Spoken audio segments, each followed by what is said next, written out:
Ayubowan, Vanakkam, and welcome. It is the 21st of November, and you are tuned on to the 26th session of the BASL webinar series brought to you by the Bar Association of Sri Lanka. Here to discuss key aspects of intellectual property law is yet another esteemed panel of experts. This is a brief introduction to each speaker. We have with us Dr. Harsha Cabral, President's Counsel, Member Advisory Commission, Intellectual Property Law, Sri Lanka. But to a generation of us lawyers, he will always be the key proponent of Companies Act number 7 of 2007. We also have with us Mr. Dinal Phillips, President's Counsel. In addition to being a practitioner in Sri Lanka, he is a solicitor for England and Wales, holding a diploma in intellectual property from the University of London, and he has also served in the capacity of Chairman, Intellectual Property Advisory Commission. We have with us Mr. Sudat Pereira, attorney at law, who will be joining the discussion, who is the founder and managing partner of Sudat Pereira Associates. He is a member of the International Trademark Association and is an expert in the area of brand protection, anti-counterfeiting, and anti-piracy enforcement matters. We have with us Professor Nazima Kamardeen, attorney at law. She is a professor attached to the Department of Commercial Law, Faculty of Law, University of Colombo, and is a doctor of philosophy. She currently teaches international trade and intellectual property at a postgraduate level. Our moderator for this evening will be Mr. Nishan Premathiratna, who is practicing in the area of commercial law, and he is a sector specialist for commercial law reform at the Ministry of Justice and is also an International Chamber of Commerce regional representative for Sri Lanka, and at present is reading for his LLM. Nishan, over to you. Thank you very much, Tanya. Good evening to everyone.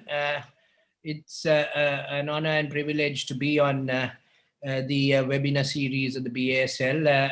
As Tanya introduced everyone, everyone did not require an introduction. I think the panel stands on itself. Just to give an overview of our session today, so we'd have the four experts who would be speaking for 15 minutes in respect of particular areas. And then at the end of the 1 hour, we would have questions, a Q&A session, which would be opened out to all the participants to place their questions to the eminent panel. Up to now, we've received also a few questions, and that's heartening to say the least. And the more questions you can pose in the next hour to the panel would make this session more productive and interactive. So we are here to discuss on key aspects of intellectual property law.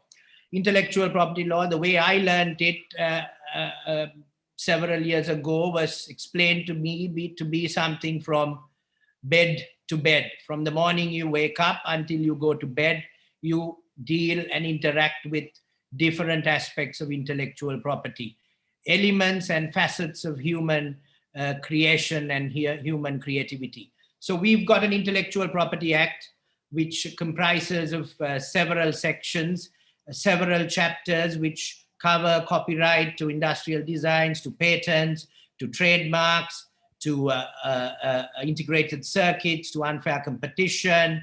And then we have we have sections from 178 onwards where criminal provisions of infringement are set out, and from sections 205 onwards we have the customs regulations, which are also in place, which could entail a right holder to control or prevent, preclude infringement at border control level. So, without further ado, I would hand over the session to Dr. Harsha Cabral, my guru, my mentor, from whom I've learned everything I know about intellectual property law and also law. So he would start off the session by explaining and giving an overview of all elements and facets of intellectual property. And thereafter, we would proceed with the next speakers, where they would go into certain specific areas of intellectual property law. So, Sir Dr. Cabral, I would humbly welcome you to open the session with your deliberations. Thank you, Nishan. Good evening, ladies and gentlemen. Let me first thank the Bar Association for organizing this and inviting me. Without going into details, let me, in the limited time, try to explain what important features are there in intellectual property law. Well, intellectual property is the property that you create with your intellect, right? So in Sinhala, you called it Buddhiya Yoda Tanagannalada Depala. That is Buddhimaya Depala. That's the Sinhala version of intellectual property. So whatever that is created by you with your own intellect is called intellectual property. It can come in various forms, but the idea of the intellectual property law is, how do you get it? How do you keep it? And how do you protect it? So the law deals with those three aspects. And specifically, each jurisdiction will have its own law. Now, I will not have the time to go through the history of the laws we had and or how we got to be with this particular law right now. Originated with the English law, but now we have a WIPO model that came up thereafter, the WTO TRIPS agreement, trade-related intellectual property rights agreement. And we have our Intellectual Property Act, number 36 of 2003. Well, if you want to look at read up the history, there are a couple of books, there's a little book I have also written. The history is dealt with the different laws that were there in the past. And mind you, we have reported case law from the year 1988 to date, reported cases on intellectual property law, which deals with different aspects of the intellectual property we are going to discuss today.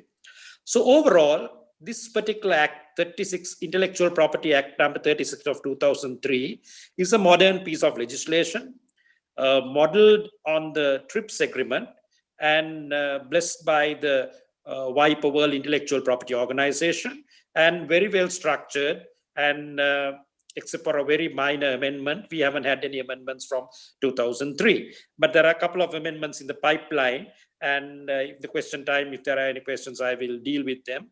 And the idea of the Advisory Commission on Intellectual Property is to to see how it can be developed, what amendments are to be brought in, so on and so forth. So this is a law which has been brought in to look after all aspects I mentioned: how to get it, how to keep it, and how to protect it. Now, when it comes to protection is where most of these lawyers come in. Myself, Dinal, the practicing lawyers here, Sudat Perra and Nishan will all know that the protection part is where the lawyers come in. I mean, most of the people who are listening today would want to know aspects, the practical aspects. Well, you have the theoretical aspects on one side and the practical aspects on the other. Now, this particular act, Intellectual Property Act number 36 of 2003, consists of 11 parts, 43 chapters, and 213 sections. Now, mind you, 213 sections is fairly simple compared to any other. For example, the Companies Act has 534 sections. So this is a small piece of legislation, but covers a huge ambit of this particular area of intellectual property. Now, I say that this act is a wholesome product because it deals with the entirety of intellectual property law in Sri Lanka. From sections 5 to 27 deals with copyright law. Then from sections 28 to 61 deals with industrial designs. Then from 62 to 100, it deals with patents or patents or whatever you call it. Right. Then from 101 to 145, It deals with trademarks, marks, device marks, trade names, service marks, and the rest. Then 146 to 159, there's another area called integrated circuits, right? And then 160 is a very important section, especially for the practitioners, unfair competition and undisclosed information. I will just briefly tell you why that is so important. Then, as Nishan mentioned, there are procedures laid down how to make applications before the Director General of Intellectual Property, how to make applications to court. Then comes 170, is basically bread and butter for most of the lawyers. That's the civil remedies section. You get your injunctions, interim injunctions, enjoining orders, damages, accounting of profits, something similar to ante-bill orders, so on and so forth, under 170. Then from 177 to 203, you find the offenses and penalties. I'm sure my friend Sudat will deal with that, the criminal enforcements and the like. Then sections, we have 206 and 207. It's another new feature which came to this act, which deals with border control. That is with regard to the exports and imports, where the Director General of Customs come in. When you look at it, the overall the aspect of this is, the idea is, one, it is governed by the Director General of Intellectual Property. If you talk about Companies Act, you have the Registrar of Companies. Here, for all aspects, it is the National Intellectual Property Office, headed by the Director General of Intellectual Property. Then number two, for civil matters, you have to go to the Commercial High Court of Colombo.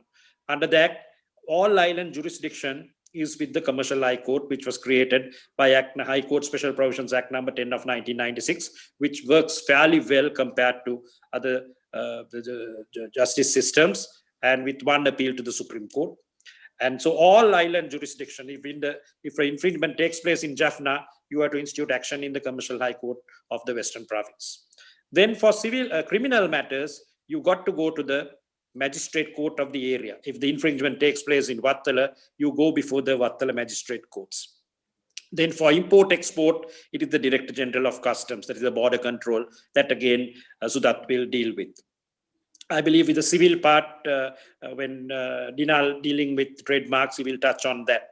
And with the copyright and the academic areas of conventions and so on and so forth, Professor Nasima Kamadin will deal with. Now, what we have to deal with is the different types of intellectual properties I just mentioned. It's a broad guideline of what different types of properties.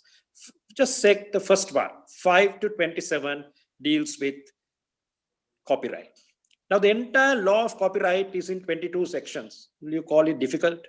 Right? You can master, if you read it twice or thrice, you master it. There is absolutely no magic in this. Long years ago, I also thought that this was only few people can do these cases, but it's not so. There's no magic in that. 5 to 27, if you read 3 times, you master it. I'm telling you, if you read 5 times, you know it will be in you'll memorize it. That again, out of that, you got to remember only few important sections, right? Because section 6 covers with protected works. Now that brings in a variety of important areas to copyright law. What are the things that are protected under copyright law?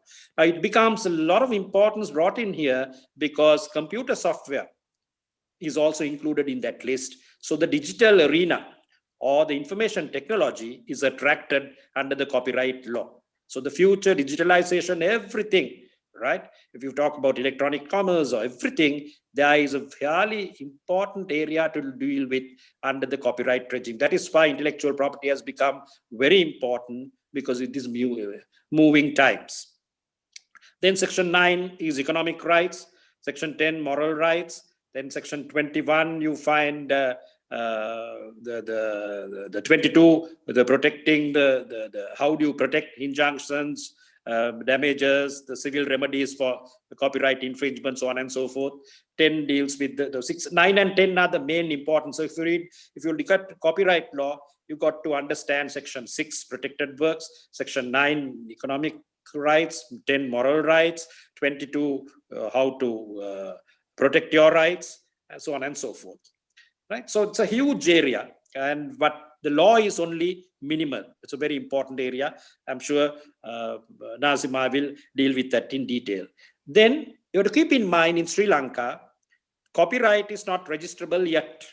You're thinking of that to come in the pipeline, but to date, you don't get a registration for copyright. From the time you write a song, from the time you do a painting, you are the owner of that. That is why you put that Adobe mark, the C mark, that you are, all my books will have copyright reserved, right? That is for you to establish. So maybe sometimes in certain jurisdictions, registrations are permitted. When it challenge, it's sometimes easier to show your certificate. But in Sri Lanka, it's still not registrable. So it can be a song, it can be a painting, it can be a movie, it can be a poem, it can be a photograph, it can be a computer program, it can be a cartoon, so on and so forth. So it's a lovely, interesting area. There are a couple of cases you can read up, and it's a very, very interesting area and very limited number of sections. It's very easy. A couple of sections have come on those. I will deal with them later. Then comes the industrial designs. From 27 to 61, the entire law of industrial designs are there. What is an industrial design? How to get it? How to keep it? How to assign it? What are the rights of a registered owner? So the only thing you have to remember is section 47, the rights of a registered owner of an industrial design. How to assign it, how to license it, how to remove it, how to nullify it, everything is there. The entire law of industrial designs is from 28 to 61. Now, the most important thing is industrial designs you got to register. Without registration, you get no right. Once you register it, now whereas copyrights you don't need to register, but industrial designs you need to register. Once you register, you have a registrable right. And for 15 years, 5 years, 5 years, 5 years, 3 times you can extend, you have a monopoly on that. Then you come to another very important area called patents. Patents or patents, both are correct. And sections 62 to 100 deals with the entire law of patents. What is a patent? Patentability, industrial application, prior art, what are the things that cannot be patented, right? Then what are the owner? The most important section you need is section 84. That is the registered, the owner's rights, right? Then it says how to license it, how to assign it, how to remove it, how to nullify it. Everything is there in those sections. The entire law of patents are seen from 62 to 100. That's another very important area. In other jurisdictions, there are several lawyers who are doing only that. They are called patent attorneys, right? So you got to know the importance of that, because that deals with technology. It's something more than industrial designs. There should be invention. There should be technology that is involved in patenting. Life moves on. Research and development is for getting patents. So patent again has to be registered. It's only a registrable right. Once you register it, you with that certificate, you have a monopoly, right? And that is there for 20 years. After that, it goes to the public domain, right? You have 20 years monopoly with a patent. Thereafter, you come to another area called trademarks, right? From 101 to 145, you find marks, trademarks, service marks, device marks, trade names, so on and so forth. Now, there again, you can register it or you can be without registering. Either way, it's okay. But if you have registered, it will be easy for you to establish your ownership. It's like a property. If you have a deed, it's very easy to show. Otherwise, you've got to say that I have been living on that property for years, right? So if it is not registered, then when you go to court, you have to establish that you are the prior use of that mark. So there are a lot of words that come in this, right? The trade dress, the merchandise market, and the get up, and a whole lot of things with regard to trademarks. Now, under 144, the most important section there you got to remember is 121, the rights of a registered holder. 103 and 104 are important. When you try to register a mark, they look at the objective grounds, and then 104 is for third-party rights. Then 121 deals with the registered owner's rights. Right, 144 deals with trade name. No sooner a company is registered, you don't have to register anything else. you have a right to use that name. That's called a trade name. For example, David Peary's Motor Company, you have a right to use that. You can have a logo and get a trademark registered later on. But from the day you incorporate that, even the abbreviations, you have a right, DPMC. Right? So you have device marks, word marks, whole lot of things coming under trademark. It's a very important area. And there are so many cases in the Commercial High Court. We have 50 to 100 cases every year, and majority are under trademarks. Then you have another regime from 146 to 159, integrated circuits, somewhat similar to patents, but the protection is only 10 years maximum. And that again, very few cases. There's only one case in the Commercial High Court so far after the 2003 Act to 2020. And there's another area, maybe going forward, integrated circuits there'll be a lot of cases coming up on integrated circuits. Then you have 160, a standalone section, very important, unfair competition and undisclosed information. Now, unfair competition is passing off.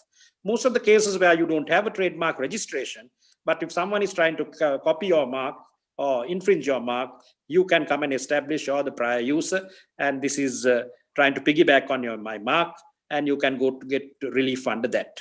160 is a very important section, and 160 subsection 6 is very important because undisclosed information or trade secrets come in. A whole lot of cases now because of these trade secrets coming in. I would advise you to read 160 subsection 6, which is a very important section, undisclosed information, which deals with trade secrets. Then 161 is another important section which deals with geographical indications like Ceylon tea, Sri Lanka tea, Ceylon cinnamon, say Rune Mikiri has to come from Runa and not from Batticlo. So Champagne has to come from the district of Champagne in France and nowhere else. There was a very interesting case Dinal could remember. A lawyer from France came and gave evidence when Champagne had come from the USA. So then we have 177, as I mentioned, the civil remedies, then the criminal remedies, then the border control, which gives a wholesome product in this intellectual property law. There's a lot of scope in this intellectual property area. There is, I must say, these are most of the companies that are affected. So unlike dealing with individual clients, they are prepared to spend money and protect their rights. You advertise, you do a lot of things, and there is character merchandising, there is promotion of your subject matter, a whole lot of things involved in this wholesome package of intellectual property law. So Nasima will be dealing with another aspect. Dinal will be dealing with another aspect. Sudat will be dealing with another aspect. And finally, if there are questions, we'll be glad to take any question and discuss further. Over to you, Nishan. Thank you. Thank you very much, sir, for the overall and quite elaborate overview of the working of the Intellectual Property Act. Now, going forward, as Dr. Cabral praised all of us, there is the provision of invoking the civil jurisdiction, civil remedies through the exclusive court, or the court vested with the exclusive jurisdiction, which is the Commercial High Court in terms of Act number 10 of 1996, which is now amended. But contemporaneously, you can also invoke the criminal provisions where you can, by way of a private plaint, go before a magistrate in a respective jurisdiction where the infringement is taking place, and concurrently agitate or try to enforce your rights and impose criminal sanctions on a perpetrator. Now, my next, I invite Mr. Dinal Phillips, President's Counsel, who will be now looking at the possible on how to go about invoking civil remedies in respect of primarily trademarks and canvassing rights under being a registered right owner under Section 121 of the Intellectual Property Act, and also in terms of unfair competition and the possible available remedies which Dr. Cabral cited, which are entailed in section 170. So without further ado, I warmly welcome Mr. Dinal Phillips, President's Counsel. Over to you, sir, for your deliberation. Thank you very much, Nishant, for those kind words. And thank you, Bar Association, for inviting me to present at this seminar. IP has been a fascinating subject, and I enjoy every case as it has been my first case.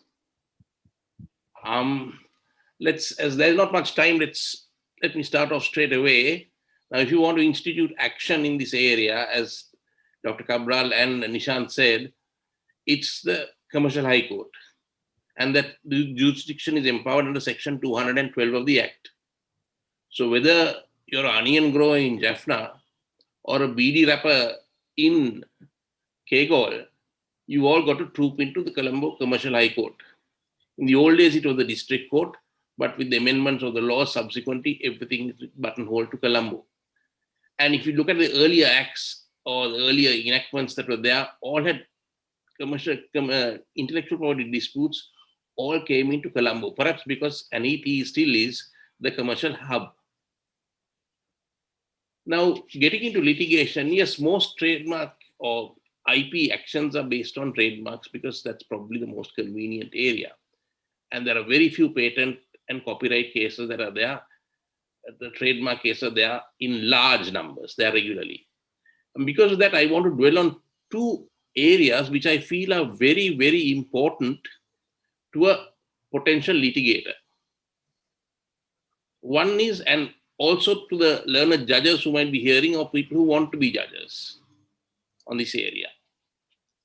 Do not allow emotional sentiments to get the better of you when you're hearing this. Stick to the law and what the facts are there before it.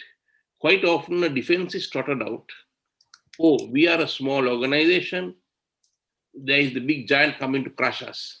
And I must say that's a very successful defense taken up quite regularly. But the fact of the matter is, innovation must be allowed to develop. It is only that, then that the economy itself will be developed. For instance, and also remember the fact that the aggrieved party has taken a lot of trouble to develop his mark. He has done research and development. He has spent money on advertising it, promoting the product. And then a newcomer comes in and tries to piggyback. And when he's caught, he goes squealing and says, oh, this guy is bullying me. So that's why I say don't get taken in by that.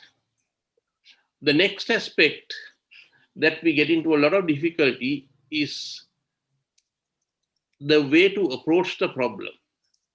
I.e., quite often we find that the party hearing this case will do a side-by-side comparison of the two offending and the propounded mark.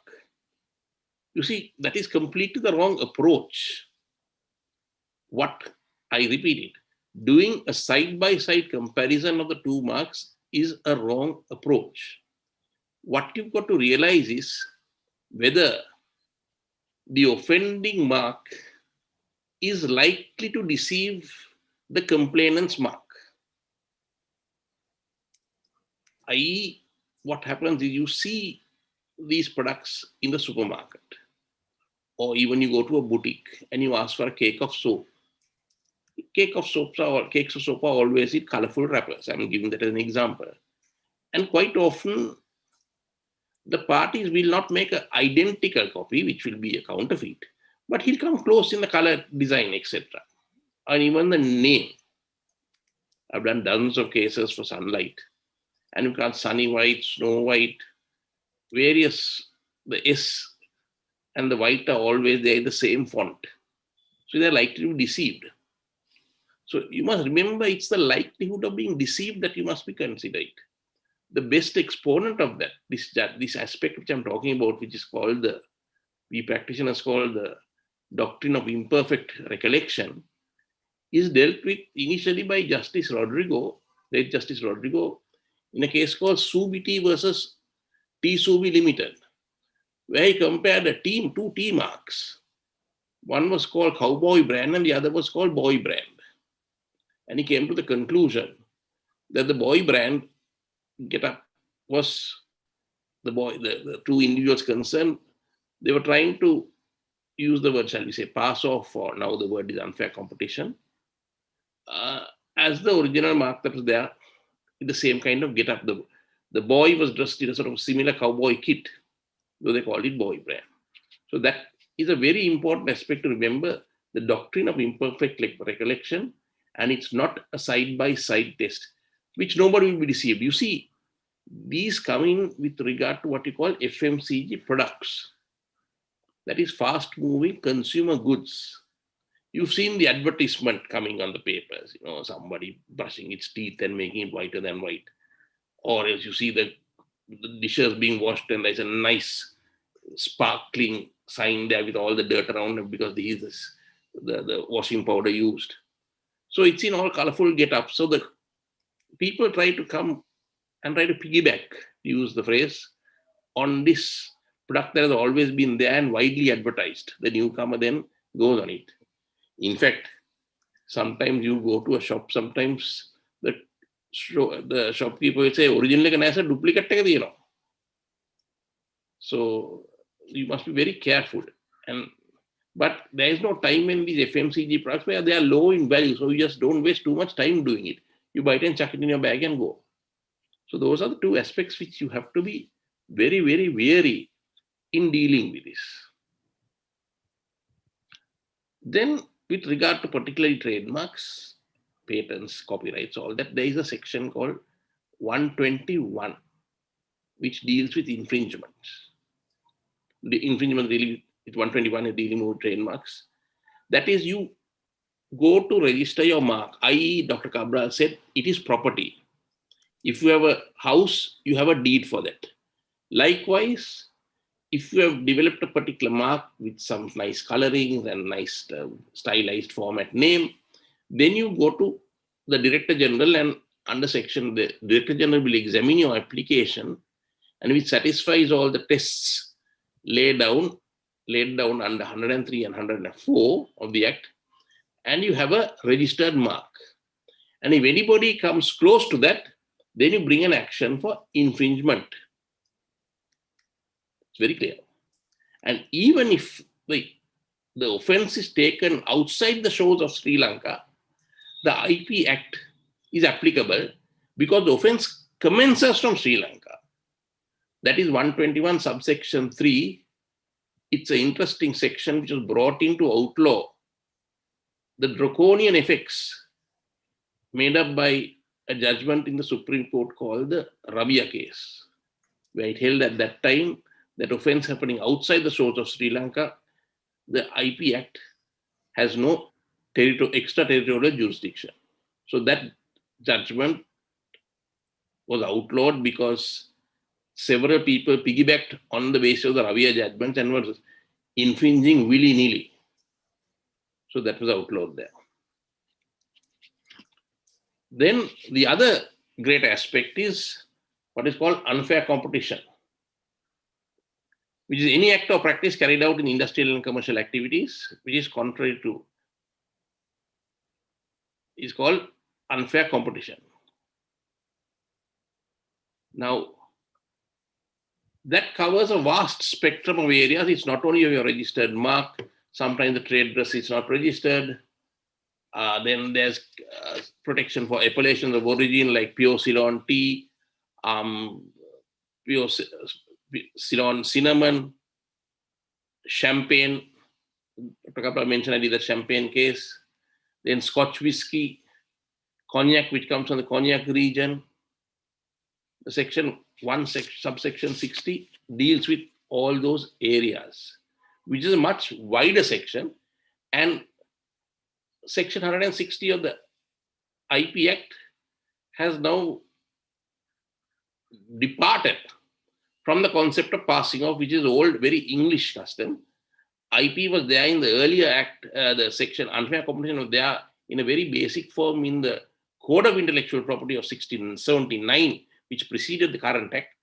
And the law of unfair competition has developed a great deal in Sri Lanka by several acts that have taken place. And we have now been more specific and becoming TRIPS compatible. There are also the sections of disparaging advertising. Sometimes traders come into the space, get TV space and attack a competitor's product saying there are bad ingredients. Or I remember in UK, there was a case saying, don't fly this particular airline, the fares and services are bad in that.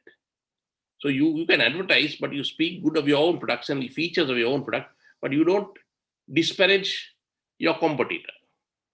So that area is also dealt with subsection 5 of section 160. And as Dr. Cabral mentioned, it's undisclosed information, commercial information, where sometimes your trusted employee who is privy to a lot of information about the company, the marketing strategy, the product formulae,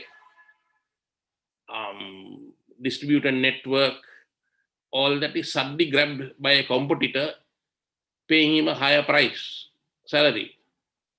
So he's in this position because of the trust he has developed. He's in this position because he's developed trust with you.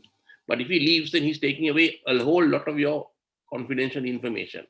So that is also deemed to be an intellectual, it's deemed to be now intellectual property. And that has to be protected. There's also the question, so that was there. Then there's also section 160 deals with celebrities.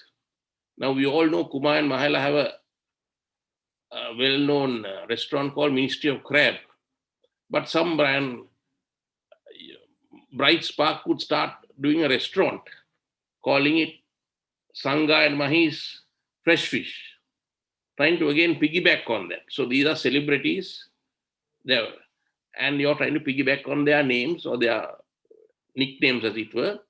And that's that area of unfair competition against is caught in there because it's a much wider umbrella. Then the Act also 170 subsection, section 170 is the real remedy is given there. You go to court and get a restraining order. The normal laws of injunction apply. I need not labor that point. But there are some very interesting areas also there where given statutory efficacy to the Anton Pillar order, where you can get an order from court to go and seize these infringing goods, offending goods, because they could be destroyed and the evidence could be destroyed. Then once trial is over, you can get an order to dispose of the goods outside the channels of commerce. At the same time, you could get the offending mark obliterated and use those products for just to give it to some charity or etc. Now I know once I got a police station painted with some offending paint. I got the mark obliterated and got this police station painted because they were helpful in tracking these people down. Then there's damages, which is a very important factor again. A lot of people feel they can get away, come and say sorry and go away scot-free. Now you've hired lawyers, etc., etc.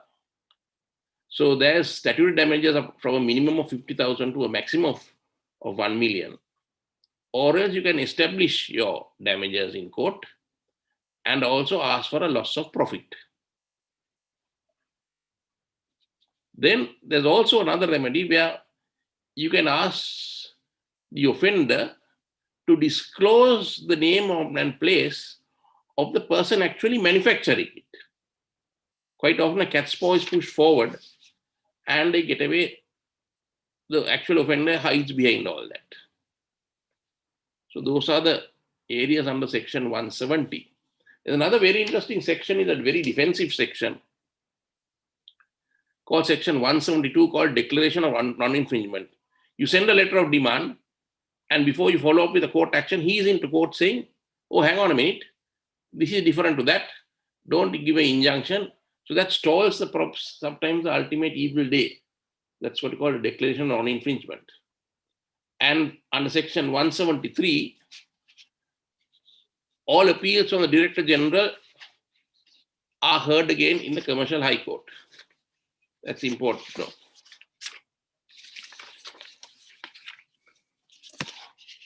time is running out fast. And there are two other interesting sections, is sections 134 and 136. 134 deals with nullity of registration, i.e., you to get through sections 103 and 104 of the Act. But it so happens that the registrar, due to the pressure of work, has failed to spot that. You have failed to spot the registration which is published in the Gazette for 3 months, and suddenly discovered, oh goodness me, this mark is similar to mine. So then you file action and you are not lost. Again, there is a remedy for under section 134 to come into court and say, hey, this mark is there, by oversight I missed it. But he has not satisfied sections 103 and 104 of the Act. Then you can also, so you move to expunge that mark that way. Have the registration declared a nullity. And finally, I want to section is 136, which deals with the removal of a mark for non-user. You must, to bring that action, you must have a legitimate interest in that particular mark. It sometimes happens people go and register famous marks and wait till the actual owner comes in and then says, oh, sorry, chum, I'm the registered proprietor, you pay me something. But then if you do not want to pay him and go through that process, that sometimes they demand a king's ransom, then you can institute action under section 136 for non-user for 5 years. They have that mark registered in their name and they have no user because they've just registered it as a commercial venture of theirs. Pardon the pun, but that way. So then you can move to have it expunged under section 136. Those are briefly the areas which really can take easily 1 hour to at least to do this. But I've stuck to my 15 minutes and time is up. So thank you very much for listening to me. Over to you, Nishant. Thank you very much, sir. Thank you very much. I think you made a very the importance of even striking when you're not the right owner, when you try to preempt an action in terms of a declaration of non-infringement where you would want to go to court against a registered mark owner and seek a declaration in order to prevent any interference of your use.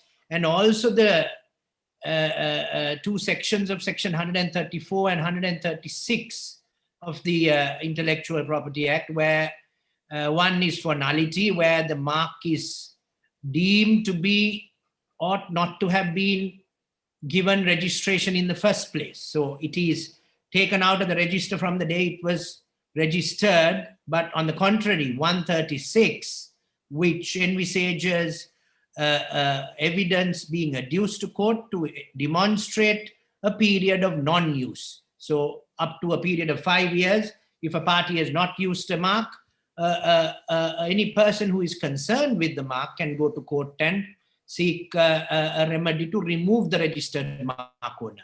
So in those circumstances, as practitioners, sometimes when we institute legal proceedings for and behalf of registered mark owner, we might also couch a separate standalone cause of action under unfair competition. So even though that our registration might be put into dispute or question, in terms of standalone rights emanating out of goodwill, confusion, dilution, etc., and acts contrary to honest trade practices, our cause of action under section 160 can still stand. So thank you very much, sir. I think we were appraised of possible remedies in the civil front. Now I would humbly wish to welcome Mr. Sudat Pereira, who will be talking. He has titled his presentation to be in respect of practical aspects of enforcing intellectual property rights. Mr. Sudat Pereira's a vast experience in this area is not required for me to be elaborated upon, and I think Tanya also spoke about it. So I leave it to Mr. Pereira to deliberate on his area. Over to you. Many thanks, Nishan, for your introduction and Many thanks to Bar Association and the team as well, inviting me for this IP event. I will not waste a lot of time, but I have a small presentation prepared for convenience. I will first deal with criminal actions briefly, but my slides is clearly, I have explained all those things. And I'll deal with the customs enforcement, border protection separately, and few issues in relation to the practical problems of enforcing this, because having enforced many actions in Sri Lanka, so I have experienced many challenges with all areas doing this. So I will briefly try to share everything within this short time. With regard to criminal actions, section 177 to 203, I will not in-depth go into these sections. I think Dr. Cabral gave a introduction into these things, but I will practically explain how it works. With regard to criminal actions, there is two ways of filing actions. One, in terms of the criminal procedure code section 136, you can either go through a police complaint or a private claim. The police complaints are initiated by making a complaint to the relevant police station where this is being, your rights are being infringed. Excuse me. So that's, I have set out briefly how the complaint, if it is a complaint, you make the complaint, then the police will file a B report and obtain necessary search warrants to search the premises. This applies to copyright, songs, all these things. We can make use of criminal actions. For the next slide, I have set out the sections and the areas. Criminal action can be, depending on the sensitiveness and the knowledge of the area. Most of the police stations, the problem is they don't really understand IP. Some of the police officers, so very few understand this. So if it is a copyright or design issue, I would recommend a private claim. Go to the magistrate court. I have set out the procedure. I will not go through that one by one. So we go to the magistrate and we obtain the search warrant and we go to the relevant police station and enforce it. So that's there. The magistrate has wide powers to issue warrants. All these details are dealt between 177 and 203. The most important thing is to institute criminal action against by a right holder. It has to be registered in Sri Lanka. Mark has to be not pending marks that you have to exercise a civil remedy. But if your mark is registered, parallelly you can go for injunction as well. So there is no bar not to file civil action. So you can either wait till the criminal action is over or parallelly you can initiate. If they are continuing in different areas, it's safer to do that. Depending on the issue, we can decide on these things. Next slide. Yes. Now I have other important provisions which when you are enforcing criminal actions, you should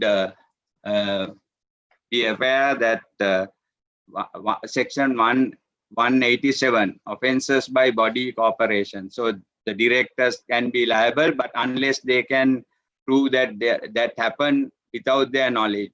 GM, so if it is in relation to, let's say, computer crimes, software issues, very often head of IT, we bring action against the head of IT of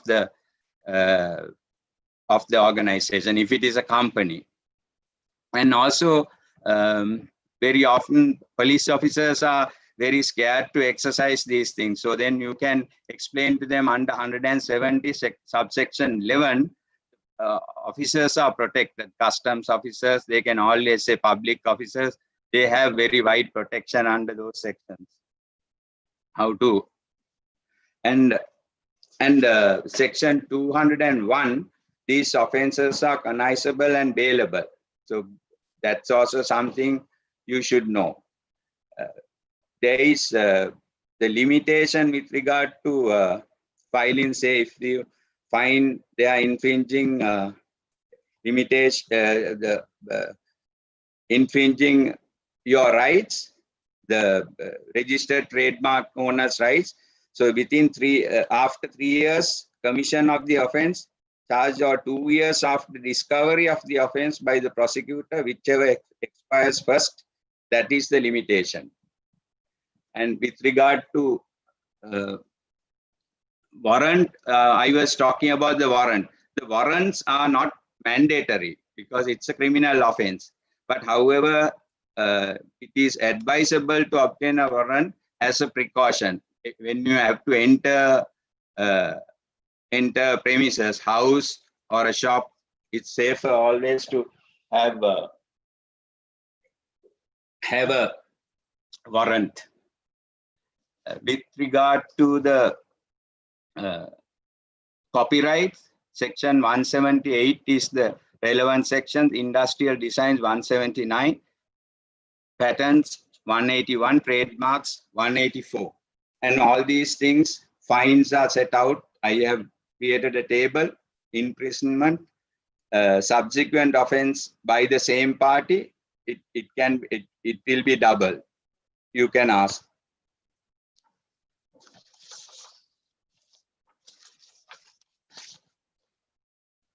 Now we find a lot of practical, I physically have dealt with a lot of enforcement actions. So the most difficult problems are now the police stations. They always feel this is a harmless crime, depending on, so that we have to do a lot of training and get them to understand these things. Sometimes we get the brand to come and explain the consequences, danger of these things. For instance, now with regard to if you take electrical items, so they don't seem to understand these things, the danger of using inferior quality fan or a fridge, various things. So bearings, motor spare parts, drugs, some of the plasters are fake plasters without medicine, everything. So they sell all over the place. If you take a small, I can share a small example. Now see, you make 1 rupee on a plaster, you make million plasters, and in a small box, you can take over 1 million plasters and take it to all rural places and sell this. So they can easily make 1 million rupees.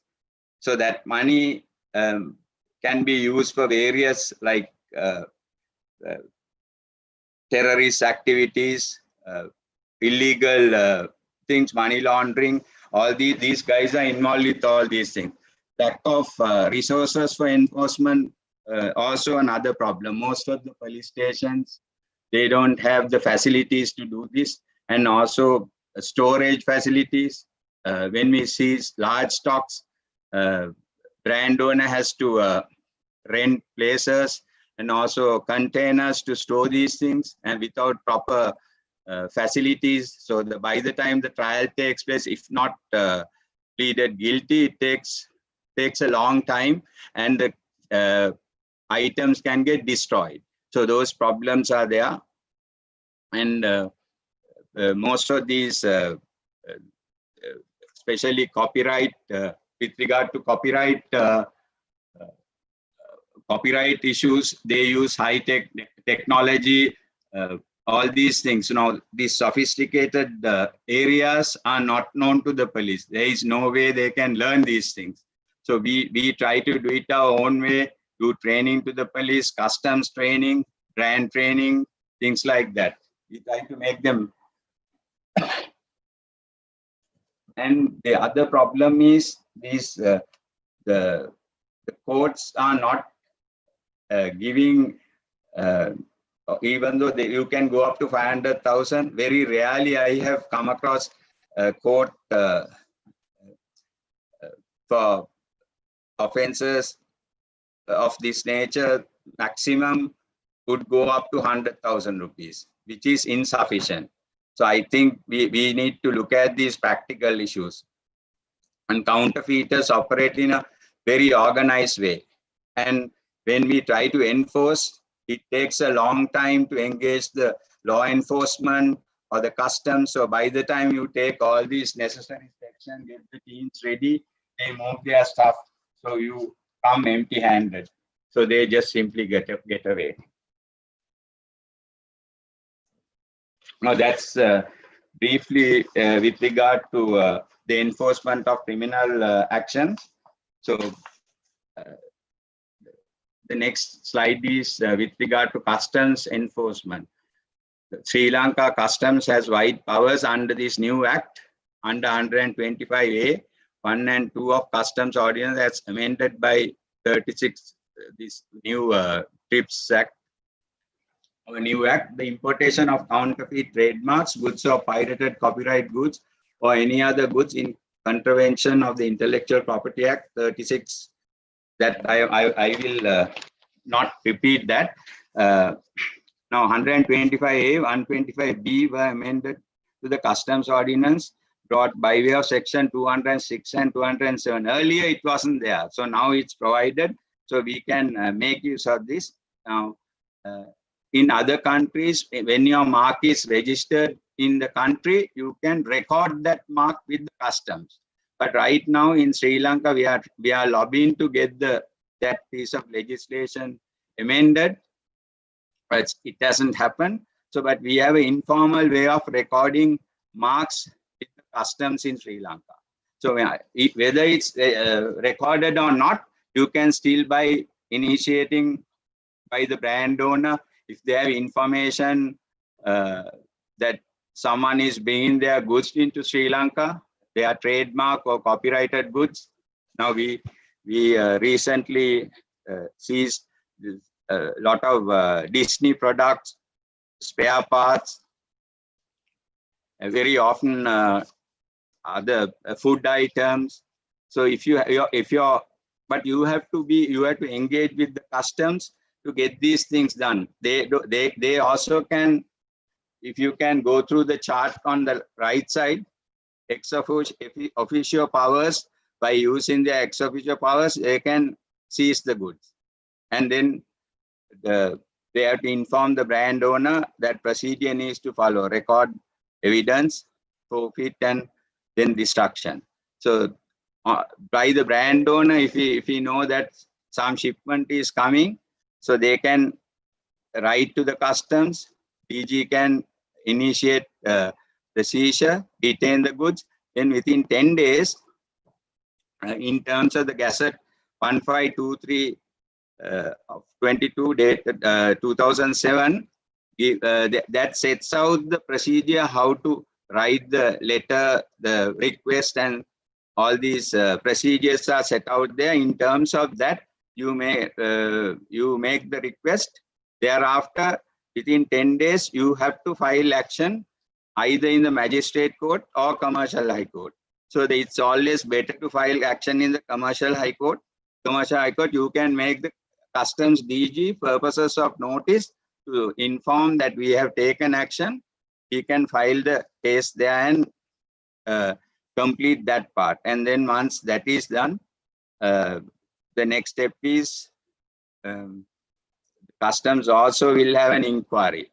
So at this stage, sometimes the matters get resolved, so they abandon the goods.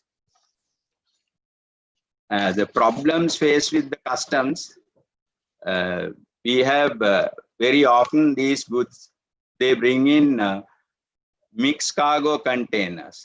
So it's very, very difficult to detect these things. And also they have very organized way of doing these things. They incorporate a company very often they use these clearing agents, and they have a bunch of counterfeit feeders and pirates. So they place their orders through that company, and they bring them in a small 40-foot container, mixed cargo. And when we try to trace them, his company address, everything is all fake. So we find it extremely difficult to exercise our rights. So you need to have undercover investigations done to get go behind the corporate veil and find who the people are. So you need to do a lot of investigation prior to enforcing these things with the customs. Customs do assist, but with regard to IP, unless you engage with them, it's very difficult to get their cooperation. But once you give the information, they quickly act and take the necessary steps.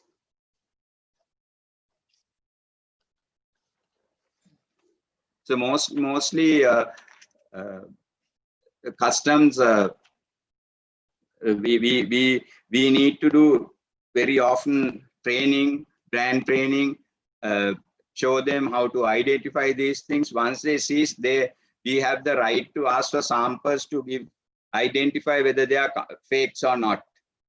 I think my time is running out. It's a very wide area. It takes a long time to explain these things and share all the experience, but I'm available for the questions and answers session. If you have any questions, I can answer. Thank you very much, Mr. Perera, for your comprehensive analysis and the time taken to do a presentation, which I believe we would be able to circulate with the BASL so that all the participants could also be possessed of. As Mr. Perera was praising all of us, the issue with the law enforcement is the lack of know-how and expertise in respect of intellectual property matters. And this is unfortunately even the case when you go before the criminal forum, i.e. the magistrate court, when most of the judges seemingly are reluctant and are not, with all due respect, it is not a day-to-day occurrence where an intellectual property action would be filed by way of a private plaint. Most recently, I was before a certain court, and as Mr. Dinal Phillips, President's Counsel, pointed out, it is not a side-by-side comparison, and the famous case of Smarties and Sweeties, where the imperfect recollection is the actual test, had to be re-established, and submissions had to be made to convince people, because most of us, or most of the people who are not properly possessed with the intellectual property law concepts, think it is a side-by-side comparison. And if you have about 10 differences between two products, that seemingly is then there is a notion that that would not tantamount to be an infringement, which is not the case. So thank you very much, Mr. Perera. I think you covered the entire gamut of the criminal provisions available. And also, just to add on to the criminal provisions, I think Section 160, Subsection 8 of the Intellectual Property Act also has, under the chapter of unfair competition, under Chapter 32, there is a single sub-provision, Section 160, Subsection 8, which has also provided for a criminal offense when there is a disclosure of undisclosed commercially sensitive information to a third party, and a third party acquires that information without the consent of the possessor of the information. So in the present day, whilst we have intellectual property action filed for disclosure of commercially sensitive information in the Commercial High Court, contemporaneously there is also a possibility, and there is actions actually instituted in the magistrates' courts for under 160 subsection 8, canvassing the criminal element of, or the offense which it constitutes under unfair competition. So without further ado, I would now warmly welcome Professor Nazima, who will be speaking. Now, up to now, it has been practitioners who have been praising all of your, all with the practical aspects of going to court and enforcing rights. But Professor Nazima is trying, would take us to a different horizon of how and what is available to lawyers in which are generally not explored upon, and which I believe is timely for most of us, because it is not merely going to court and filing criminal or civil actions to protect intellectual property rights. Dr. Cabral at the very outset mentioned how much patent attorneys are worth in the US, where getting an exclusive right in respect of an invention is canvassed by specialist lawyers. You don't see that here in Sri Lanka, unfortunately. So I leave it to Professor Nazima to explore into her area of discussion and praise us with her deliberations. Over to you, madam. Thank you very much, Nishan. Good evening, everybody. I would like to thank the Bar Association for organizing this and for inviting me. And without much delay, let's get on to this. This, I think, has already been highlighted by Dr. Cabral, but what I would like to divert your attention to is the last point on this slide, and the fact that a lot of the development on IP law depends on how sophisticated society is. And from a practical perspective, I think we're at the lower end because we don't really have provisions on trademarks relating to the more sophisticated areas like sound, smell, touch, and feel, which is a good thing because we don't have a lot of local expertise in that area.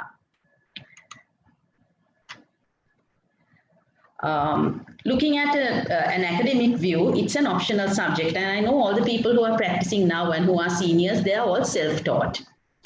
And for lots of you who are students and those of you who are recent practitioners, since it was an optional subject at both college and most of the faculties, you may not have taken it. However, it comes from property law. It's intellectual property is just an advancement of property. So if you have a good knowledge of property law, you can, as Dr. Cabral said, teach yourself. And it also helps if you have some experience with a senior who practices in this area. Now, something that is important for us to know is that IP law is territorial in nature. So whoever wants to enforce IP rights in Sri Lanka, whichever jurisdiction they come from, they have to register it under this IP Act 36 of 2003. And if there's any litigation, it will take place in Sri Lanka under the purview of this act. So if something is not protected by our act, then chances are that it cannot be legally enforced in this country. So that's very important to know why this act is so important. On another note, it's TRIPS compliant because it was enacted after Sri Lanka joined the WTO, and I'll be talking a little bit about those provisions later. Coming to copyright issues, one of the important features of our act is that there is no requirement of fixation. Now, you know that in section 6, that is where the substantive aspect of copyrights are mentioned, that is to say what can be protected. Interestingly, copyright is one of the only aspects of intellectual property where you get a right regardless of the quality. You can produce an absolutely awful song. You can write a terrible poem. You can draw a terrible painting, but you would get copyright in it by virtue of its creation, not by virtue of its quality. And there is nobody who is going to give you a copyright.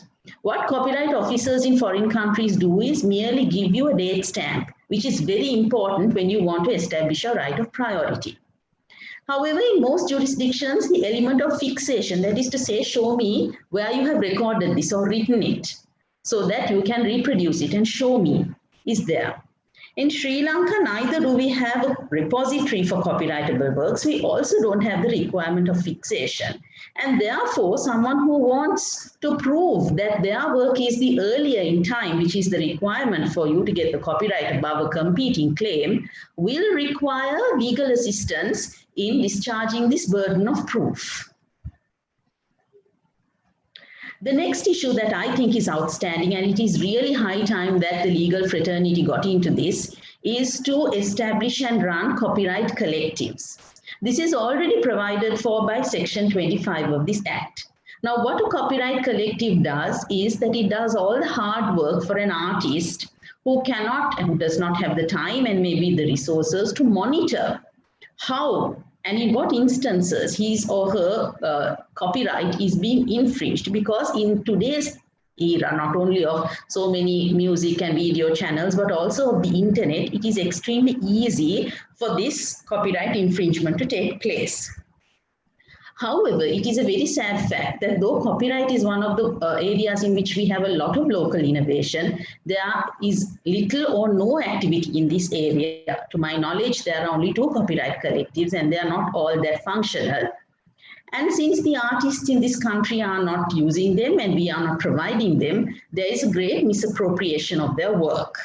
Now, I have highlighted the Clarence Wijewardene case because it was Dr. Cabral who appeared pro bono for the heirs to Clarence Wijewardene's estate when these works were being misappropriated by another party, which shows how badly protected this particular area is. And considering that this late artist was so talented and had written so many songs, it was very sad to see that there was no proper representation for anyone to protect their rights. So this is a very underutilized area of legal practice, and I believe that it is a niche for those who are interested to get into this and develop this area, not only as an area of legal practice, but I think it is part of our social duty as legal practitioners.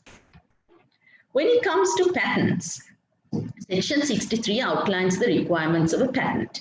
Those are novelty, inventive step, and industrial applicability. So your patent must be new. It must have an inventive step. That is, it can't be something that would be apparent to everybody else. It must be something that only you thought of, and it must be capable of being used in an industrial context.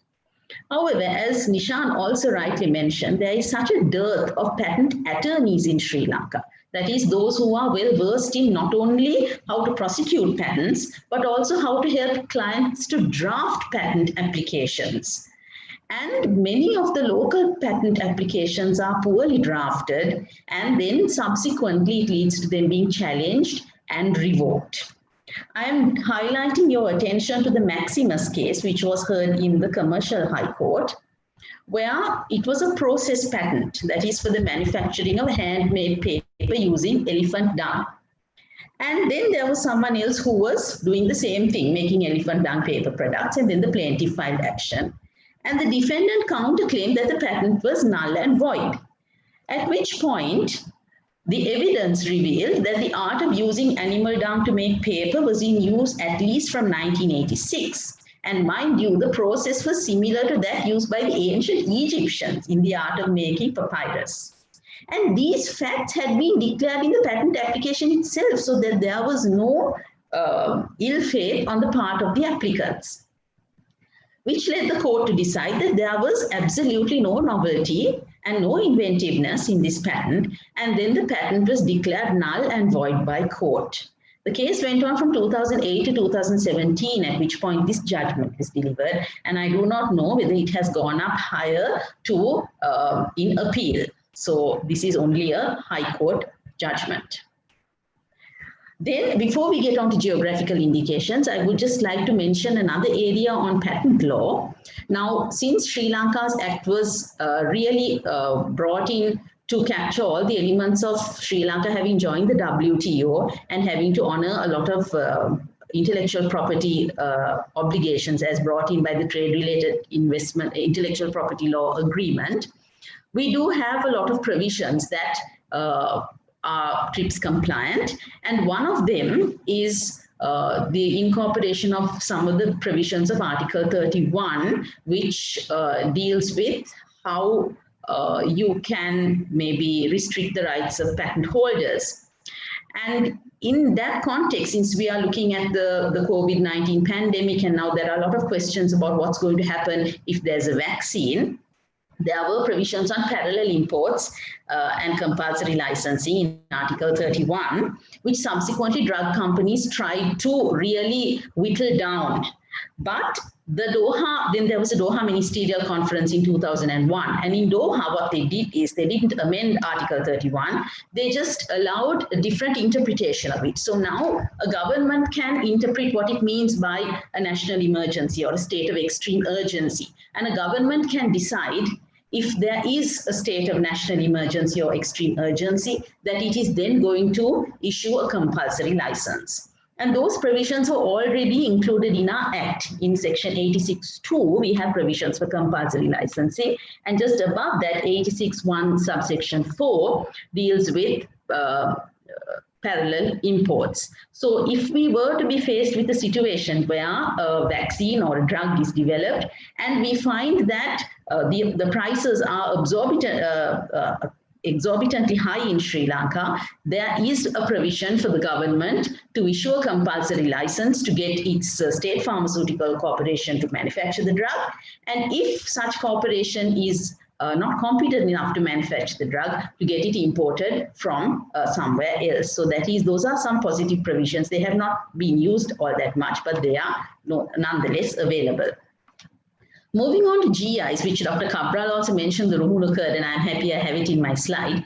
This is an area where Sri Lanka has tremendous potential. Things like Ruhunu curd, Dumbara mats, Ambalangoda masks, Biralulace, they're all very, very famous. They're all very highly specialized. And a GI is where the particular name has some indication of quality.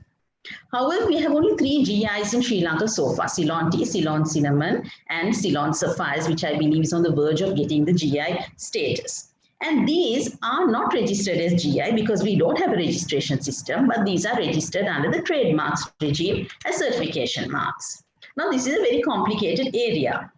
In the trademarks area, Section 102.3 allows a geographical name to be registered as a trademark, but Section 1031H says a GI cannot be registered as a trademark according to its ordinary signification.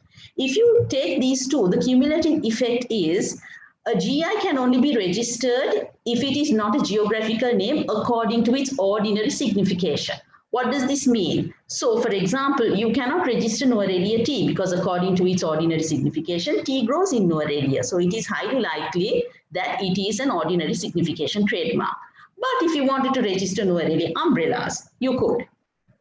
Or it must have acquired a secondary meaning, like the word champagne. If anyone tells you champagne, the first thing that's going to come to your mind is a sparkling wine, not a province in France.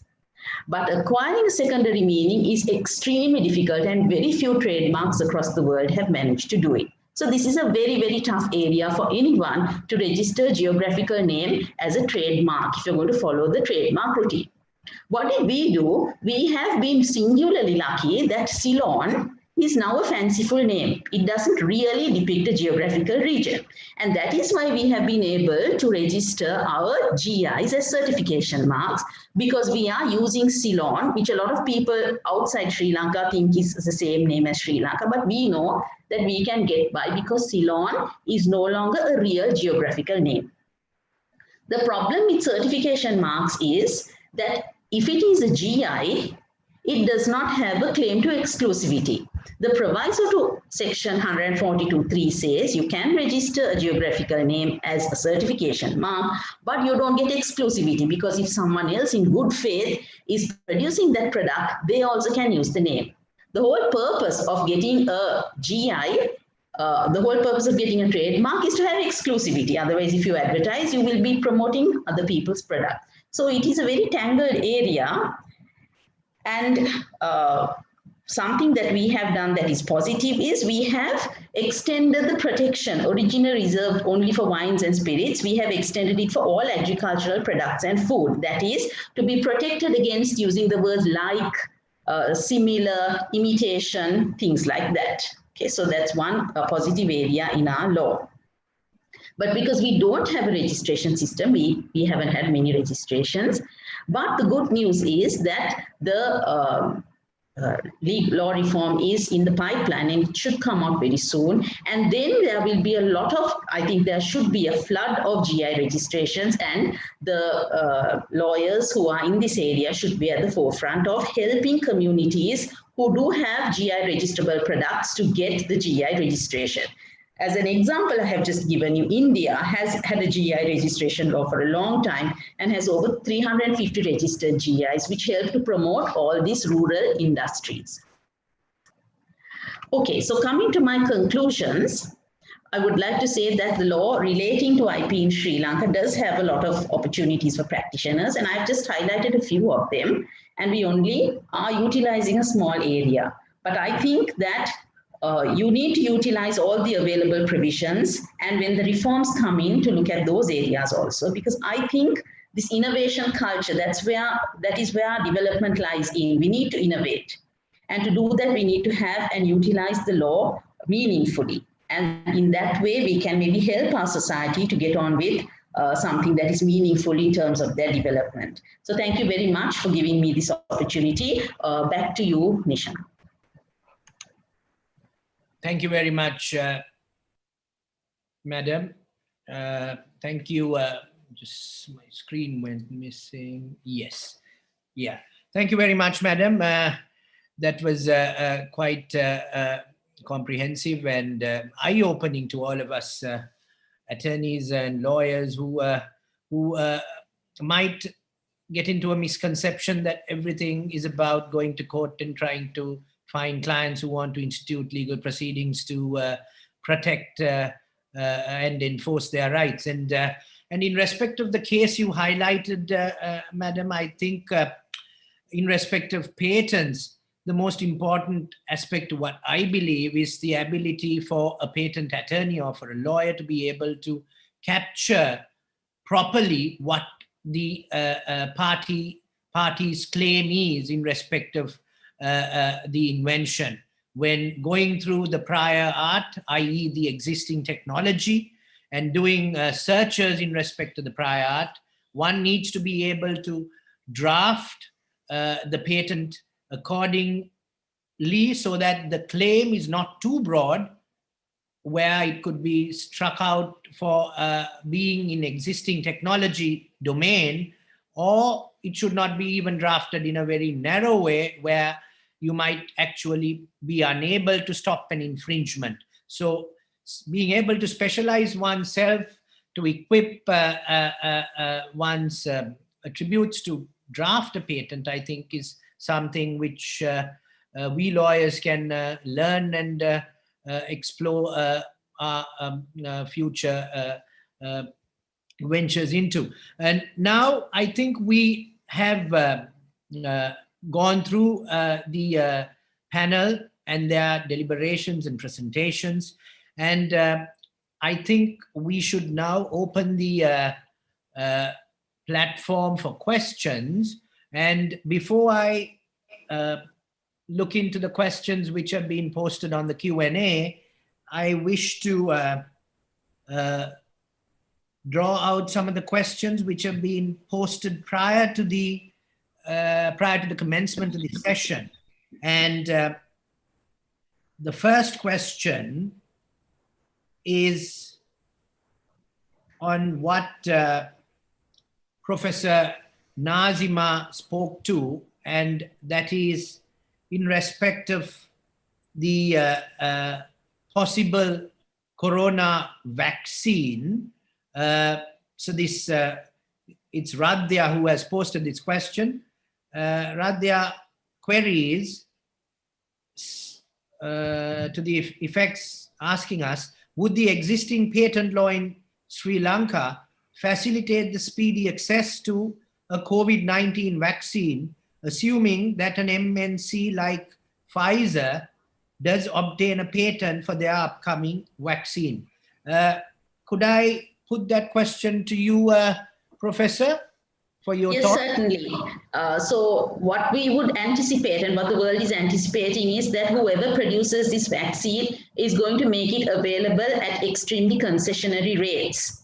So what the first step would be, you don't run off and get a compulsory license first up. You negotiate with this company. Are you willing to give it to us at the rates that we can afford? And you enter into a negotiation like that. It is only when if the company unreasonably holds on to a higher price than the state can afford, because the state's ultimate goal is public welfare. And if it's a price that the state cannot afford, then it is the situation that the state will move to get other avenues.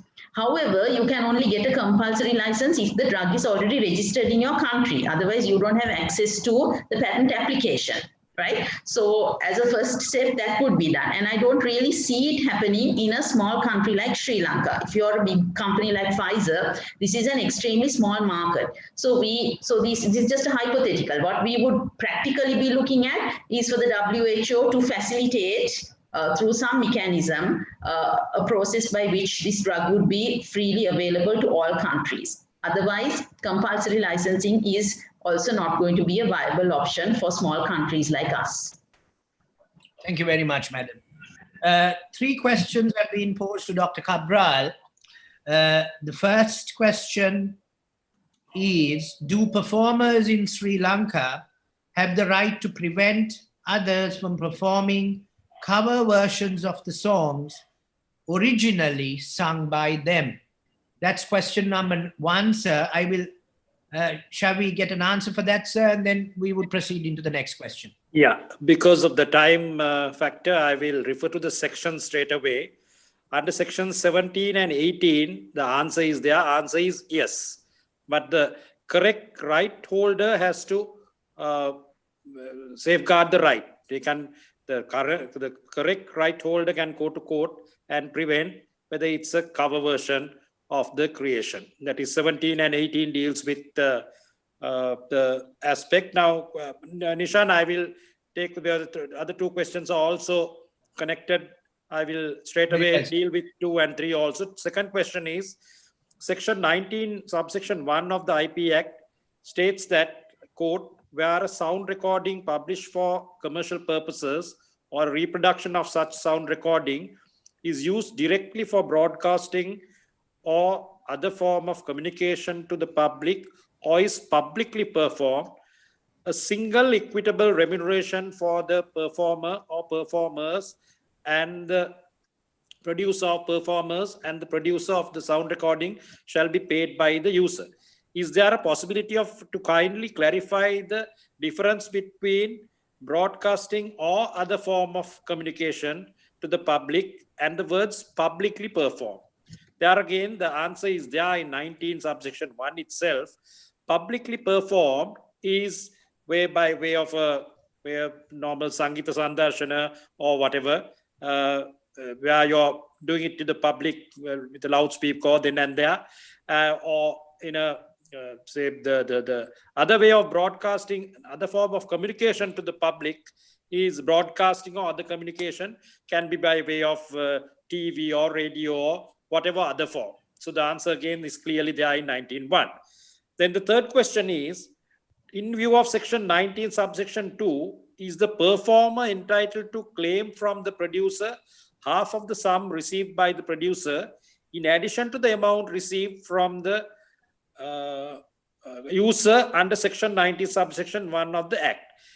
Yes, the answer is there in the section 19 subsection 1 itself, because it starts by saying unless otherwise agreed. So that the words unless otherwise agreed is the answer to your question. Those are the questions, sir. Thank you very much, sir. Then I would wish to pose this question to Mr. Dinal Phillips. This is on the Q&A, which is visible on our screen. The question says, can we establish legal action under passing off in Sri Lanka? So what I am trying to understand is that whether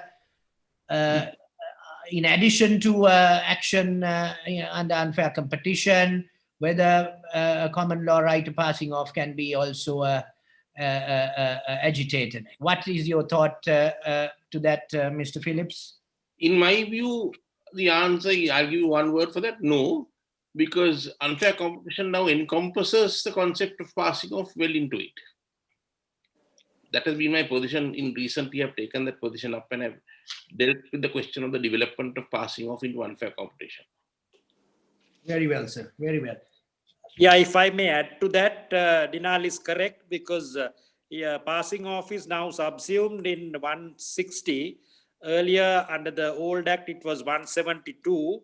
Under the old act, in the famous Abdullah Boy Rabia case, following the advocate case, and in the Rabia case, it has been established that passing off is available under our statute. Yeah, I think the question also is trying to query on the implication of section 160, subsection 9, which says the rights conferred by the provisions of the subsection shall be in addition to and not in derogation of any common law right. So I think the party who had posed that question is also seemingly attempting to touch on subsection 9. So I think the experts answered that. Thank you very much, sirs. The next question: how has the Intellectual Property Act dealt with online copyright infringements, especially relating to peer-to-peer file sharing methods? So I would like this question to be answered by both Mr. Sudat Pereira and Professor Nazima.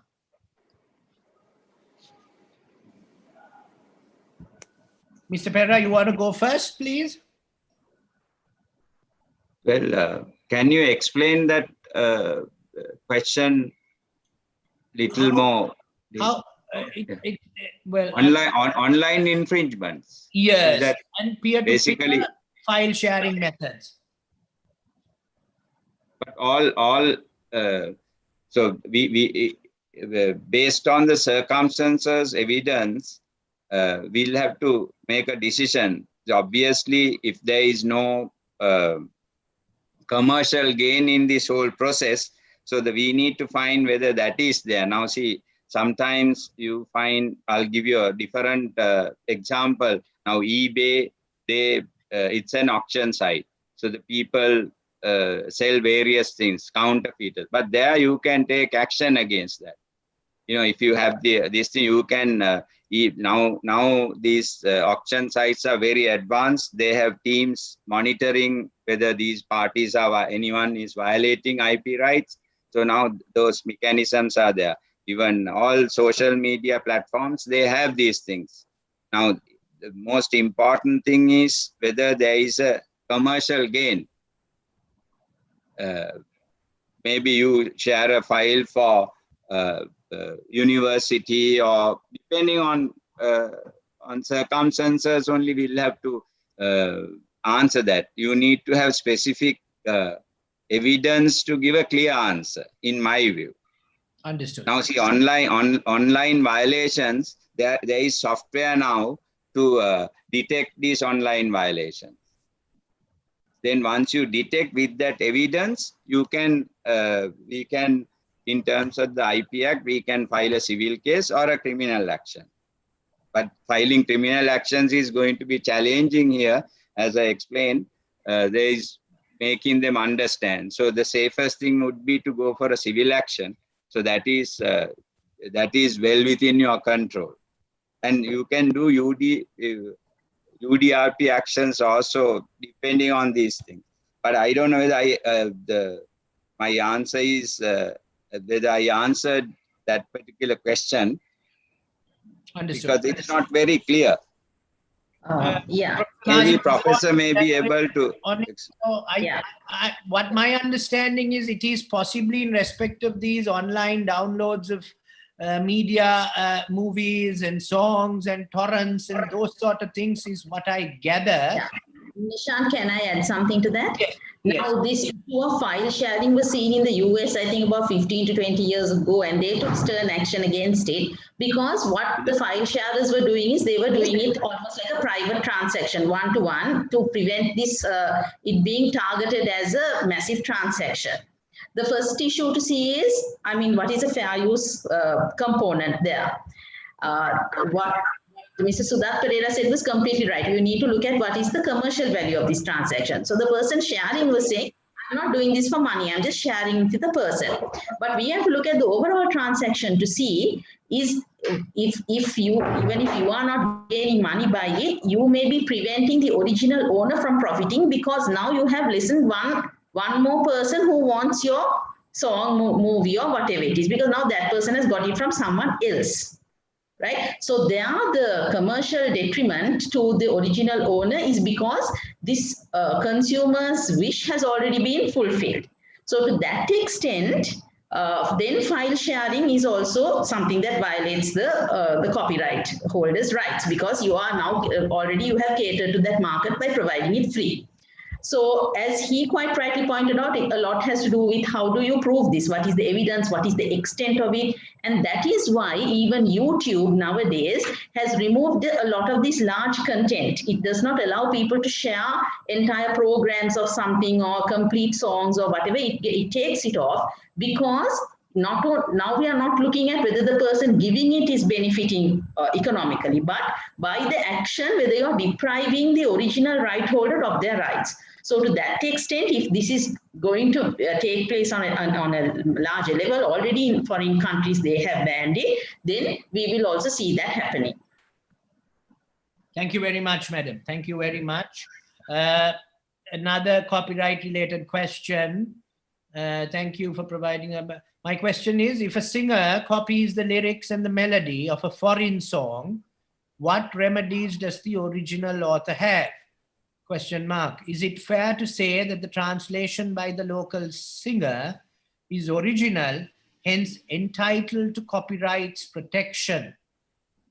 Is the same principle applicable for movies? Thank you. Could I have Mr. Dinal Phillips and Dr. Cabral to share their thoughts on that, please? Yeah. Yeah, Dinal, you go first or I want? No, you go first. You go first. Yeah. Nishan, this question basically, when you translate, translation adaptations are also protected, right?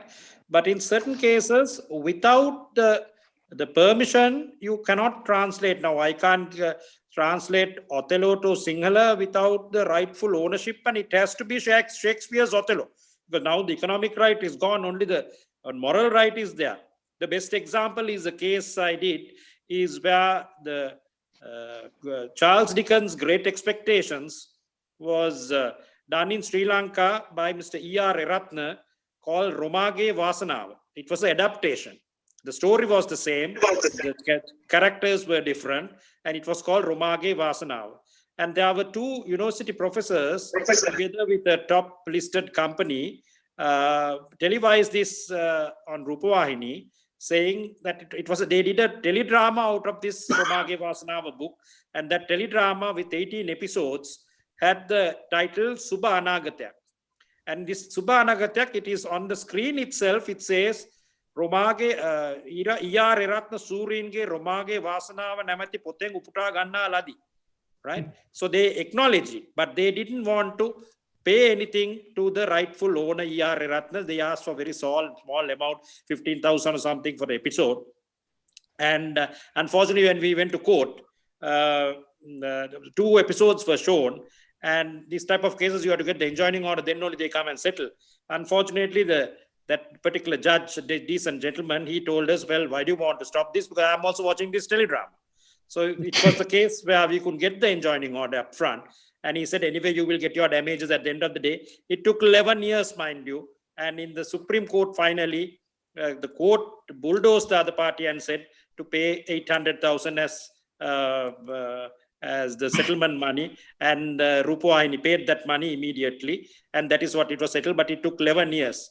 that lady, the wife, E.R.A. Ratna's wife, actually, I saw the obituary 2 days ago. She had died.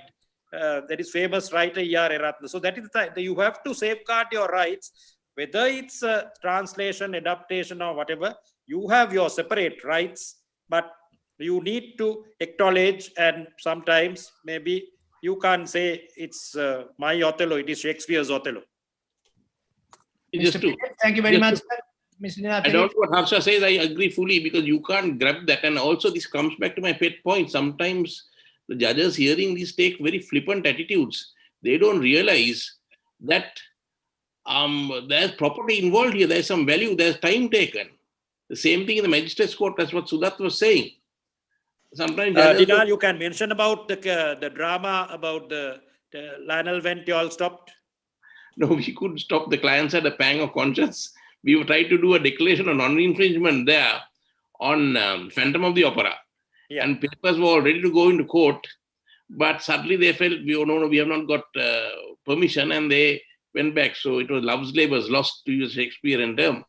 But coming back to what Sudat said on criminal matters, you see, magistrates are deal with stabbings and rapes and robberies and all that. And suddenly a sort of a civil matter of this nature comes in, they sort of ask, so what's the reason of that? Life-threatening? So what? So it's a question of educating them much more on this area. That's why, while the criminal action is very good, and even the police don't really take too much notice of this. What? This is some sort of civil thing. What is this nonsense here? So that's what I want to stress on this area. More education is needed, and the seriousness of it. Thank you very much. Nishan, could I? Yes, madam. Yes. Yeah. Now the right to authorize any action from something that is a copyright is with the owner. That has been mentioned earlier. So even the right to authorize a translation or a derivative work or something, it has to come from the author. Now this doesn't mean you can't do. If you really like to, you can do your own translation in Recollection. The point is you can't commercially exploit it. If you really wanted to translate it and read it for yourself, there's nothing to prevent you. But then you don't have the right to commercially exploit it. So that's something that you need to look at. And also, if you copy, let's say you copy a part, you copy a song, like let's say a tune or a few words or something, then that is measured against the fair use standard, right? Is that part, is it a substantial part? Even if it's a line, if it's the most important line in the song and you copied it, then you have copied a substantial part. If you've copied a substantial part, you have violated the copyright. If you can plead a fair use exception, like we always do in the universities, we share material and we say it's fair use because we are teaching, or we're using it for research, we're not making money off it. Or you can bring it. There are some exceptions in the statute. You can bring it under the exception, then you are safe. Otherwise, you have violated the copyright. Thank you. Thank you very much. I think on that, Nishan, yes, Mr. Pera. Yeah, can I say something? I think for benefit of the audience, I would like to suggest, a lot of these parties are reluctant to go to courts, taking the costs and everything, into consideration. So I suggest, we need to make the general public aware, it's not just going to court. You can send a cease and desist letter or a demand and initiate this. Sometimes at that stage, you can commercially viable settlement can be achieved between the parties. I've been very successful in doing that. Even some of the counterfeiters, I have written letters and they come to some arrangements and they give up their this thing and they hand over the counterfeit goods. So all depends how you have to think practically and in a commercially viable manner, you can initiate proceedings. Then if they are continuously doing that and with all that undertaking, they are proceeding in different ways, then you can invoke the jurisdiction of either civil courts or criminal courts. The criminal courts, every time they violate, you have to file action. Whereas obtaining an injunction, they have protection lifetime, if not appeal. So they can evaluate based on the cost. The cost aspect is one of the things that I experience with most of my clients. So I thought, benefit of everyone, I thought I'll share that, because of the limited time. Nishan, I would just like to add something. I would like to say that everything you must keep in mind that intellectual property right is a personal right. So only the right holder has that right, and the state can't come now. Say if some people get into your property, it's a private right, and if you don't mind, the famous case is the Passion of the Christ, the film. Mel Gibson, a lot of people told Mel Gibson that a lot of copies, duplicates, VCDs, DVDs are being floated around. So he said, doesn't matter, as long as the Lord's message is spread, I don't mind. So no, others can't go and try to protect the right. So it's a personal right. Thank you very much, everyone. I think we can answer this question also would be answered where there is a person who queries as to whether derivative works from copyright can be protected, or is it an infringement? So I think the panel answered that also. The issue is the substantial copying. You have to Yes. establish in court that there is substantial copying. I think the best case for the point on substantial copying are the two books. The book called Da Vinci Code. They have filed action. The authors and publishers of Holy Blood, Holy Grail filed action against the authors and publishers of Da Vinci Code. And in the 76-page judgment, the judge beautifully analyzes what is character copying, what is theme copying, what is language copying, and then finally ends up what is substantive copying. And they said, well, what is in the public domain is not substantive copying. And it was held, and it's a lovely 76-page judgment. If you can download and read it, I have given copies to most of the friends who are on the bench. It's one of the finest judgments on copyright I have come across, which establishes what substantive copying is all about. So that case is Bagent and Anchor versus Random House Group Limited. It's freely available on the internet, and as Dr. Cabral said, substantial taking, derivation, objective similarity, those three concepts were quite elaborately discussed in that case. Then to the next question, what was the final decision of the Clarence Wijayawardena case? I think that is still in appeal. Yeah, no, I will give you the example. I handled it. It also went on for about 12 years. And I got the Clarence's wife the plaintiff got the order in our favor with regard to the permanent injunction. But then we had asked for damages, for 10 million damages, which was not granted. And I have filed an appeal in the Supreme Court, and it has not been listed yet because these people wanted the money, and we are moving for that. Other side did not appeal. Just to add on, there was a subsequent Clarence Wijayawardena case which you did not appeal, Harsha. Yeah, for good reasons, and you also advised, right? You advised, and that was, now that you raised it, we can explain. It was the question of Clarence's friend, Alexi Manavala, who always sang songs written by Clarence. And he did so when Clarence was alive. So later on, they wanted, that was not actually the wife, it was some other interested party who wanted to block Annesley Manaval from singing those songs during Christmas time. And they went and obtained an enjoining order, which was not correct. And it was against my wishes. I did not appear in that case. And you appeared for Annesley. And finally, injunction was refused. Injunction refused case was also dismissed. Yeah. Thank you very much. Yes. Thank you. I have a few more questions, but the organizers have asked me to wind up. But I think this is a question which I also wanted to ask Mr. Pereira. Yes. I think it's a pertinent question. It is queried border control measure of IP law, section 207 of the IP Act and section 125B for the customs ordinance. The right holder has to institute proceedings within 10 working days. What is the court referred to in this particular section. Now, if I may just elaborate, Mr. Pereira, I think in the magistrate court, one time I took up a jurisdictional objection before a magistrate, stating that the magistrate's court is not the court which is defined in terms of the section 207, because you have to go and refer to the definition of court which is found in the IP Act, and that is a court established under Article 154P. But being said so, I believe, Mr. Pereira, your school of thought was it could either be the magistrate court or it could be the High Court of the provinces exercising civil jurisdiction. So I will leave it to you for your thoughts. I think, in my opinion, you can. It doesn't say where you should file. You can, if you are the IP right holder, if the mark is registered, obviously you can file before the magistrate.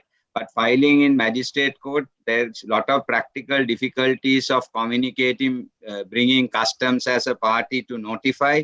So I always advise my clients to bring customs as a party simply for notification and make them a party so that we serve papers on them. So that officially you make it known. So the safest path would be filing civil actions within before the commercial high court within 10 days, and you are in total control of the case. When you file before the magistrate, it can be cumbersome, and communication problem is there. But there is nothing prevent you filing of that under section 4. If you look at under 125. 125B, subsection 4 deals with that. It doesn't say where. If the Director General of Customs fails to receive any notice regarding the institution of proceeding in respect of the release of any goods suspended under subsection 3 within a period not exceeding 10 working days, after the applicant has been informed of the suspension provided for subsection 3, he shall cause the goods to be released, provided all that. That is, it doesn't say where. So you can file IP actions if your marks are registered, either commercial court or criminal court. So nothing prevents. Thank you very much, Mr. Pereira. And also, in I think a similar to an Anton-Pillar remedy, I think Mr. Pereira would have also canvassed and obtained so many search warrants under section 197 of the Intellectual Property Act before the magistrate, where the beauty of invoking the criminal jurisdiction is, unlike in a civil action where parties can appear, be represented by an attorney by way of a proxy, in a criminal, with the criminal process being invoked, you need to come there in person and get into the witness box along with all the other forms of accused. So that is seemingly a bigger deterrent to effect expeditious settlement, and I think Mr. Pereira would definitely concur with that school of thought.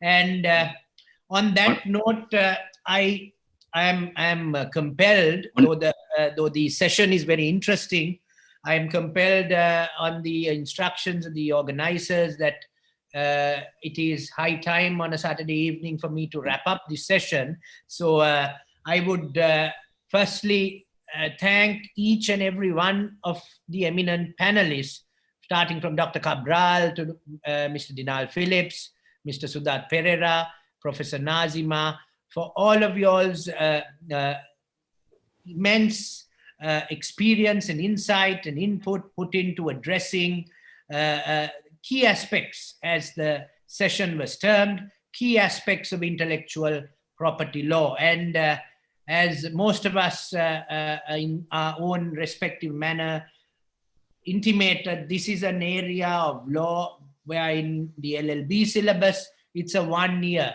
program. So it is very difficult for even the best of experts to come here and elaborate and also clarify concepts within a 15 period window. But hands down, I believe the experts managed to do justice to all of you all who took the time to join us on a Saturday evening to be a part of it. I am sorry, I have got personal messages on my mobile also, questions which are being posed. There is so many more questions on the Q&A. While some of the panelists were deliberating, I took it upon myself to answer some of them in my capacity. But let us see whether we can work with the BASL and circulate these questions with the eminent panelists and possibly circulate the answers to all the participants in due course. So intellectual property law, summing up, is, as Dr. Cabral and most of us agree, it's a private right, it's a personal right, it's a negative right, and it's an exclusive. Some say it is a monopolistic right, but the rights are and has been structured globally to be enforced by the right owner. So it is in respect of copyright, it is the economic right owner, and in respect of a registered mark, it is the registered mark owner. In respect of industrial design, it is the industrial design owner or the patent owner. But unfair competition is the only provision which seemingly judges competing rights, where they're even in the absence of an exclusive right being given to a party. So as Mr. Dinal Phillips explained, it is like your title document. It is like your registration book to your motor vehicle. The fact that you have a registration certificate in respect of all these types of rights which you can register, you get an immediate right which you can then seek to enforce easily, rather than trying to establish goodwill and confusion and so many other attributes when you do not have a registered right. So going forward, I think it is advisable that if it is possible, if you're advising clients, to get your clients to be able to, before a problem comes to being, preempt certain situations and get them and give them the proper advice in respect of protecting intellectual property rights, which are man-made rights, which are intangible as rights. So on that note, I wish to conclude, and I would hopefully, with the support of the BASL, address the several more questions with the support of the eminent panelists and circulate them the answers with all of you all. So we thank the Bar Association for this commendable series of webinars which are touching on various aspects, and hopefully we can have the eminent panel on another session of in similar vein to address further matters on intellectual property rights. Thank you very much, everyone, and hope you have a pleasant Saturday evening. Thank you very much. Pleasure. Thank you very much. Pleasure. Good night. Thank you. Good night. Good night.